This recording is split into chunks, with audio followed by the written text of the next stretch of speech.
This is macOS Ken. Piper Sandler downgrades Apple. Evercore stays bullish-ish. And Killers of the Flower Moon gets an Apple TV Plus date. It is Friday, the 5th of January, 2024. I'm Ken Ray, and this is news from macOS Ken. Brought to you by yours truly and supported by people like you, patrons through Patreon. Find out more and add your support at patreon.com/macOSCan. Another day, another downgrade for Apple shares. It seems some have returned to a mindset where Apple is a one-trick pony. That one trick is iPhone, and it's sort of played for the moment, according to Piper Sandler analyst Harsh Kumar. Apple 3.0 ran pieces of a note he wrote wherein he dropped his rating on the shares from overweight to neutral. He also cut $15 off his price target on the shares. In making the cuts, Kumar said he and his are concerned about handset inventories entering into the first half of 2024 and also feel that growth rates have peaked for unit sales. Handsets are roughly 51% of Apple's total revenue. But wait, there's more. The analyst says deteriorating macro environment in China could also weigh on handset business. Headwinds due to negative news around both the watch and other ongoing legal battles could be a distraction. And difficult compares from 2023 paired with constant currency headwinds are expected to continue in the first half of this year, with interest rates remaining elevated. So, neutral and $15 off expectations, though the remaining target by itself might make you think he'd kept the overweight rating. Kumar dropped his 12-month price target from $220 to $205.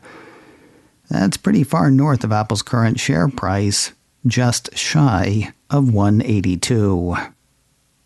Remembering other tricks in Apple's array might lead to less pessimism. Focusing on the App Store, as he's wont to do, is Evercore analyst Amit Daryanani. Apple 3.0 ran part of a note he wrote, wherein he noted revenue growth of 10% in December, with continued broad strength across all categories in the App Store. Not that it's all sunshine and lollipops. Quoting his note, although 2024 should be able to maintain the sustained level of positive growth, we note compares start to get materially more difficult after the first quarter. Gaming accounts for 54% of App Store revenue, so continued growth there will be key for App Store's ability to deliver an acceleration in 2024. Mr. Daryanani has an outperform rating on Apple shares. His price target on the shares is $220. A somewhat surprising notice for Apple Card savings account customers Thursday evening.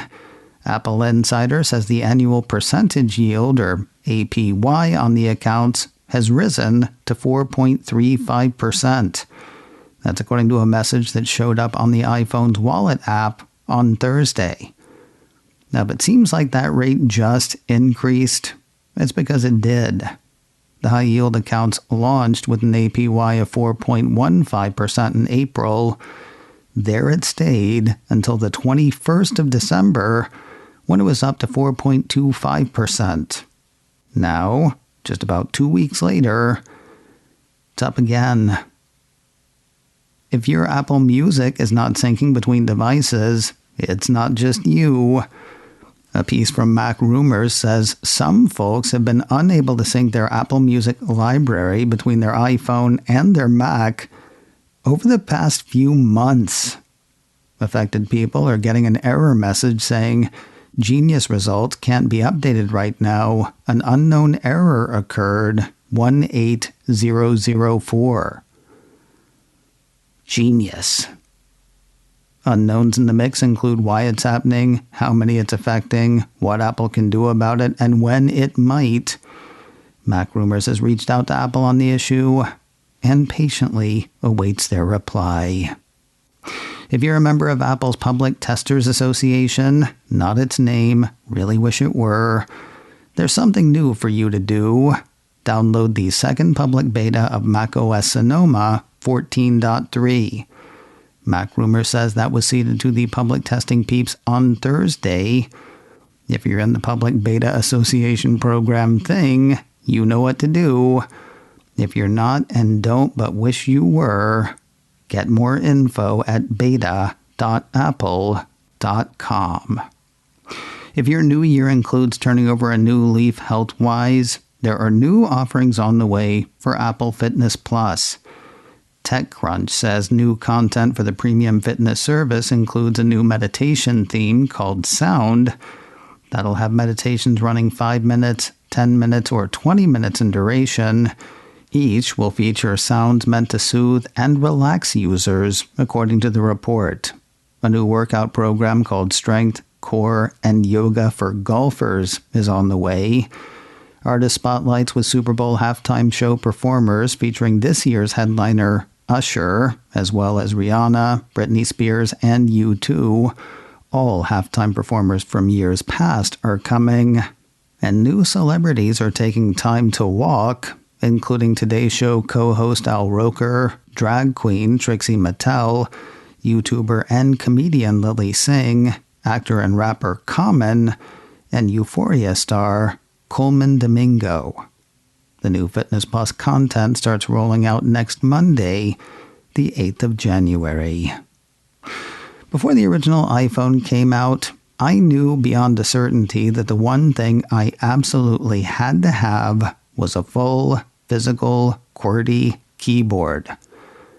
Over 16 years later, I'm not sure I would know what to do with one, but the world apparently has a chance to find out. Apple Insider has word of a new line from Clicks, a company that makes a tactile keyboard accessory for iPhone. I'll tell you, you thought your iPhone was big before. The piece says the device fits iPhone like a case, attaches over the connecting port, and has power pass-through. Made for iPhone 14 Pro, iPhone 15 Pro, and iPhone 15 Pro Max. Wouldn't that make your phone about a foot long?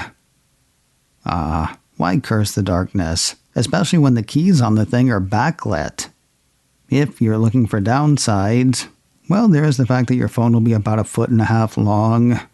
There's also this. Clicks only come in 2 colors, and they don't come cheap. Those 2 colors are yellow or a grayish blue, according to Apple Insider. That said, more colors are planned. As for pricing, Clicks for iPhone 14 Pro and 15 Pro will run buyers $139. The iPhone 15 Pro Max model will run $159. More info is available at clicks.tech. Apple may have been started in Steve Jobs' garage, but it stands today as the house that Tim Cook built. That is the argument of a new documentary about the company and its current CEO. John Prosser and Front Page Tech have posted the film Apple, the house that Tim Cook built, to YouTube. Quoting the title's description, this video is about Apple, but mainly it's about Tim Cook, his journey, and how he carried a legacy to greater heights than anyone thought possible. Apple completely and utterly would not exist without Steve Jobs, and though his gifts to the world can be seen in the incredible technology of his legacy, the Mac, the iPod, the iPhone, the greatest thing he ever did for Apple was Tim Cook. Steve was the visionary, the enigma, the polarizing leader that bent the world and the people around him to his vision of perfection. But Tim is the workhorse in the background, the logistics genius, the leader that finds perfection in the people and technology around him and gets the job done. Steve Jobs made Apple, the description says.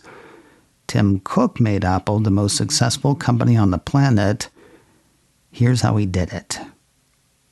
Apple 3.0's Philip Elmer DeWitt praises Prosser and Front Page Tech for the production.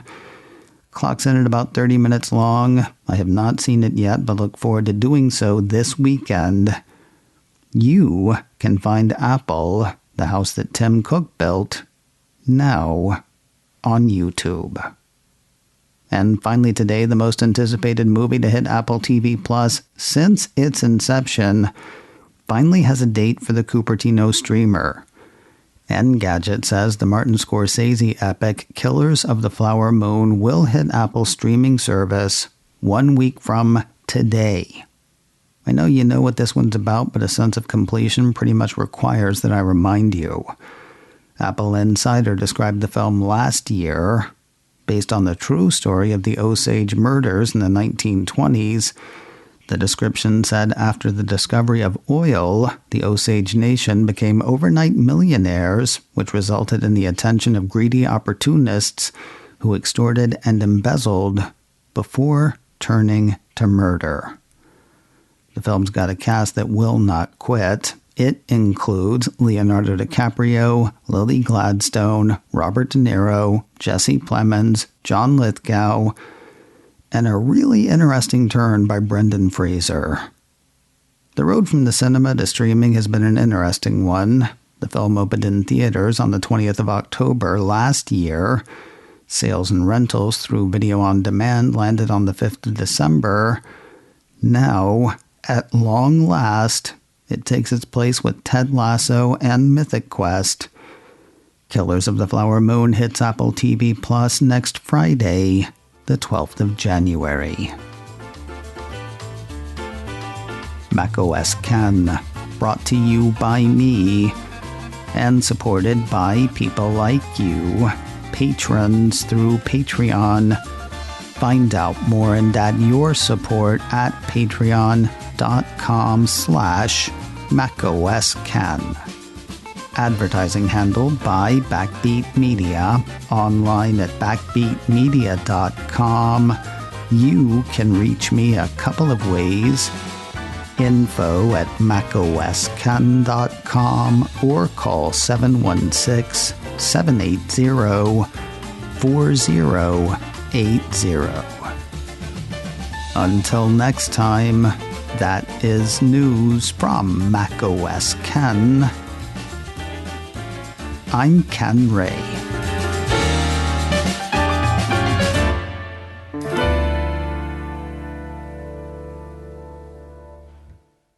Ciao.